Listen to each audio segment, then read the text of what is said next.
Hello, this is question 14 on your June 2018 paper 1 from Edexcel. You have a curve C has parametric equations, this one and this one, and we have to show that all points on C satisfy this equation, which has no parameter, so it's the Cartesian equation.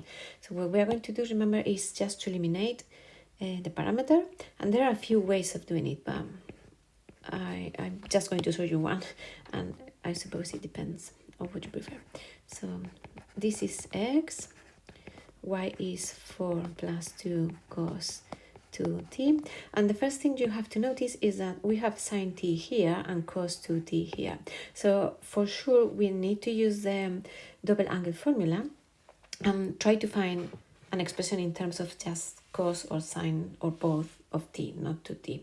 So I'm going to remember, for cos 2t we have three options: with cos square, with sine square, or with both of them. I think I'm going to use the sine square and substitute this one into this one. So if I use sine square, I have that cos 2t is 1 minus 2 sine square t. Yeah? And then from the first one, if I make sine t the subject, I square it, I'm going to substitute here. Yeah? So from the first one, I have that sine t is x minus 3 divided by 2, and I'm substituting the other one. So that means that y is going to be 4 plus 2, 1 minus. I'm going to expand the bracket already. I think it's better. So I'm going to expand this bracket here. So I have this bracket, yeah? So 2 times 1, 2, minus 2 times 2, 4, and instead of sine square, I'm going to write the expression that I already found. Yeah, so this sine t is this one, but squared. This is going to be y. I put the numbers together, so 6 minus, this goes square, this goes square, which is 4, so can cancel with this one. So I have 6 minus that bracket squared. That's precisely what I have to show, yeah? This one here. So it's done. Then B, it says sketch the curve C.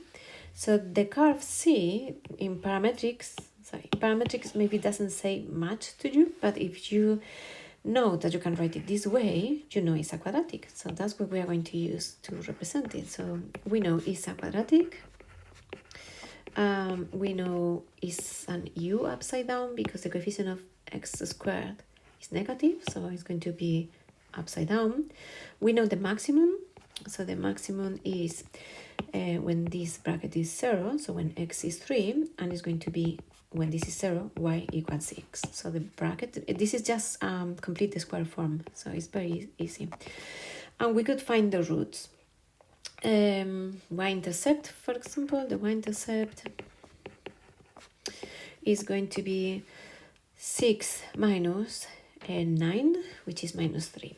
So our quadratic, and I'm going to make a mistake on purpose, so to show you, not a mistake, I'm going to show you the whole quadratic. So your quadratic is going to be something like this. So this is the y-intercept, that is minus 3. Your maximum is going to be 3, 6.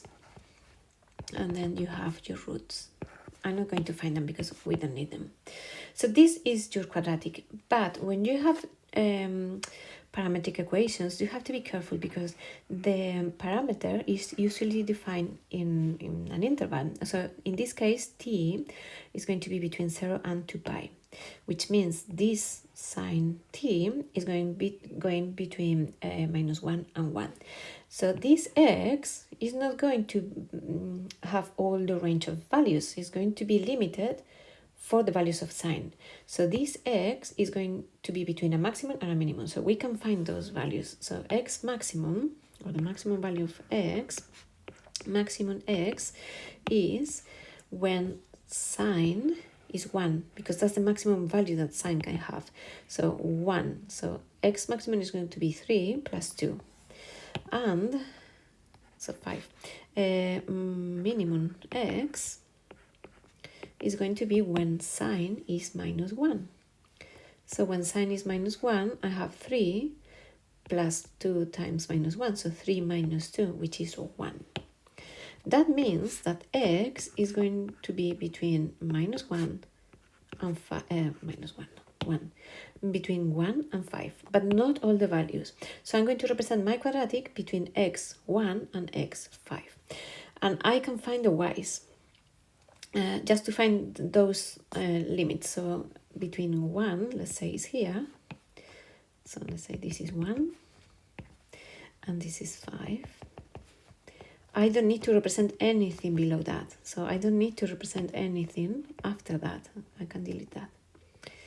And I can find the y's just to be more precise. Yeah? So when x is 1, I delete half of it, sorry. When x is 1, as I have the curve, so when x is 1, if you look at the equation, when x is 1, I have 6 minus 1 minus 3 is minus 2, squared is 4, so 6 minus 4, then when x is 1, y is 6 minus 4, which is 2. And when x is 5, y is going to be 6 minus 5 minus 3 is 2, square is 4 again, so 6 minus 4, 2. So that gives me those points, so the 1, 2 and the 5, 2. So this is 2. Yeah, this point is the 1, 2, this one is the 5, 2. And this is where we have to draw not the whole quadratic, because we have a restriction in our domain, yeah? So we don't have the whole graph. So this is part the graph that they ask. What else? It says, sorry, that was I, not I. It says, the second part, explain briefly why C does not include the points, all the points on the graph. And that's what we said, is that because the parameter is between 0 and 2 pi, our x is going to be between 1 and 5. Yeah? So we can explain something like, as the parameter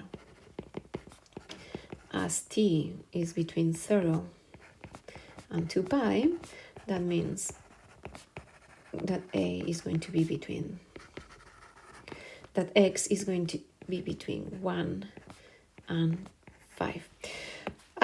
This is what they give us, so with the equal, without the equal, yeah? Look here. And I'm including the equal in both of them because this is the minimum value that x can have when sine is minus 1, and this is the maximum value that x can have when sine is 1. So both of them are possible, yeah? I'm not copying the same symbols that I have here, I'm just thinking, yeah? You need to. The line width equation, y plus so x plus y equals k, where k is a constant, intersects C at two distinct points. State the range of values of k, writing your answer in Z notation. So this line is y equals minus x plus k. So it's a straight line, gradient minus 1, and y-intercept is k. So it's a line doing something like this. Yeah, for example. Gradient, so this is y minus x plus k, y-intercept is k, and the gradient is minus 1. And they are asking me the range of k to have 2 points of intersection. So here I have 2 points of intersection. And anything here will have 2 points of intersection. The minute I reach this point, after that, I will have only one. And when I reach the value here, not the maximum, but the value here when the tangent is, when it's tangent, I will have one only value. So my k really can be between, I don't know if I'm going to draw it well, between a value here where it touches only 1 point and this one where past this point, yeah? So my k, my y-intercept is going to be between this one and this one. So we are going to find these two lines to find k, yeah? This one is tangent to the curve. So we know the gradient. We know the gradient is minus 1. And we have a k here. That's going to call it k prime. we know is tangent. So let's going to find the intersection between the line, the straight line, and the quadratic. So my quadratic, it was 6 minus x minus 3 squared, and my line is y equals minus x plus k. Solve simultaneous equations to find the points of intersection. So we can write that minus x plus k is 6 minus x minus 3 squared. I can expand brackets, so I have minus x plus k is 6 minus x squared minus 6x plus 9 minus x plus k is 6 minus x squared plus 6x minus 9. I reorganize and I have x squared minus 7x plus k plus 3, no? K plus 3? K plus 3, yeah. K plus 3 equals 0. This is a quadratic. It's giving me the solutions, the points of intersection between my line and the quadratic. If I want only one point of intersection, this quadratic must have only one real solution, which means the discriminant. So if I want one solution only, my discriminant must be 0. That means that b squared, so minus 7 squared, minus 4 times a is 1, and c is k plus 3, must be 0. So 49 minus 4k minus 12 is 0, which means that k is going to be 37 over 4, no? So this is this k here, yeah? So I can write that this is this k, is 37 over 4.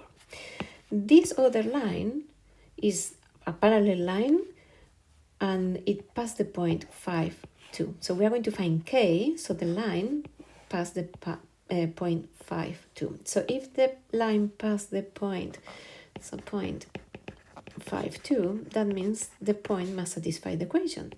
So y, and I'm talking about the straight line, yeah? So y is 2, is going to be minus x, so minus 5, plus k, another k. So this means that this k is going to be 7, yeah? You can call it even different, because actually it's different. So that means this line here